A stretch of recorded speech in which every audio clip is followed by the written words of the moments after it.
Actor Ajith அவர்களுக்கு operation பண்ணுறது குறித்து டாக்டர்கள் ஷாலினி மேம்கிட்ட ஒரு சில முக்கியமான விஷயங்கள் ஷேர் பண்ணியிருக்காங்க.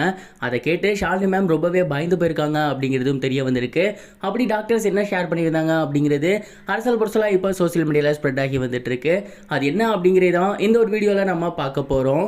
ஃபர்ஸ்ட் ஆஃப் ஆல் அஜித்குமார் சாருக்கு கடந்த மார்ச் மாதம் மூளைக்கு போகிற நரம்பில் ஒரு கட்டி இருக்குது அப்படின்னு ஆப்ரேஷன் பண்ணியிருந்தாங்க. அண்ட் இந்த ஒரு ஆப்ரேஷன் அப்படிங்கிறது மைனர் ஆப்ரேஷன் தான் அப்படிங்கிற தகவல் வெளியாகி இருந்துச்சு. அது முற்றிலும் சரியாகிருச்சு அப்படிங்கிற மாதிரியும் அன்றைய ஒரு தேதியில் சொன்னாங்க.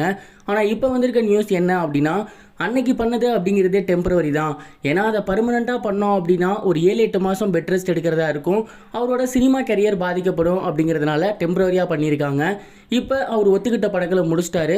ஸோ இப்போ அந்த ஆப்ரேஷனை பண்ணி இதுக்கப்புறம் அவர் வந்துட்டு ரெஸ்ட் எடுக்க போகிறாரு அப்படிங்கிற மாதிரி தகவல் வெளியாகி இருந்துச்சு இல்லையா. இந்த ஒரு நிலையில் ஆக்டர் அஜித் அவர்களுக்கு எப்போ ஆப்ரேஷன் வைக்கலாம், கொஞ்சம் தள்ளி போட்டால் சரியாக இருக்குமா அப்படிங்கிற மாதிரிலாம் ஷாலினி மேம் யோசிச்சிருந்திருக்காங்க. அந்த டாக்டர்கிட்ட கன்சல்ட் பண்ணியிருக்காங்க.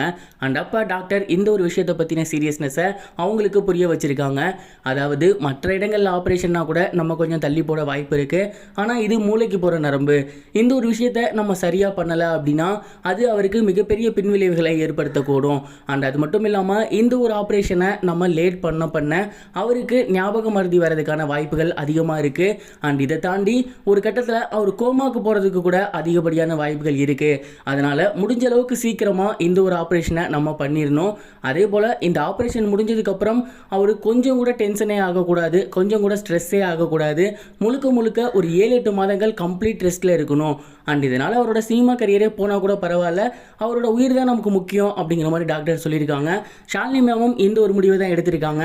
இதுக்கப்புறம் அவர் சினிமாவில் நடிக்கலனாலும் பரவாயில்ல, அவர் உடம்பு நல்லா இருக்கணும். அதனால் இந்த ஒரு ஆப்ரேஷனை முடிஞ்ச அளவுக்கு சீக்கிரம் பண்ணலாம் அப்படிங்கிற ஐடியாவில் அவங்க இறங்கியிருக்காங்களாமா. இந்த ஒரு விஷயத்தை பற்றி நீங்கள் என்ன நினைக்கிறீங்க அண்ட் உங்களோட தாட் என்ன அப்படிங்கிறத கமெண்ட் பாக்ஸில் ஷேர் பண்ணுங்கள்.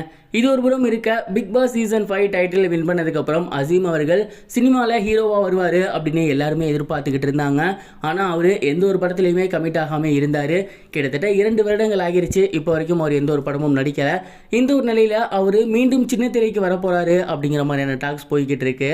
அசீம் அவர்கள் இதற்கு முன்னாடி ஈரமான ரோஜாவே அப்படிங்கிற ஒரு டீம் இருந்துச்சு இல்லையா, அவங்க கூட தான் கை கோக்க போகிறாராமா. அண்ட் இந்த ஒரு சீரியலில் அவர் தான் மெயின் ரோல் பண்ண போகிறாரு அப்படின்னும் அவருக்கு ஜோடியாக ரொம்பவே ஃபேமஸான ஒரு ஹீரோயின் தான் வரப்போகிறாங்க அப்படிங்கிறதும் தெரிய வந்திருக்கு. அசீம் அவர்கள் பிக் பாஸில் அடிக்கடி சொல்லிக்கிட்டு இருந்த விஷயம் இதுதான், நான் எப்படியாவது வெள்ளித்திரைக்கு போகணும், மக்களை என்டர்டெயின் பண்ணணும் அப்படின்னு.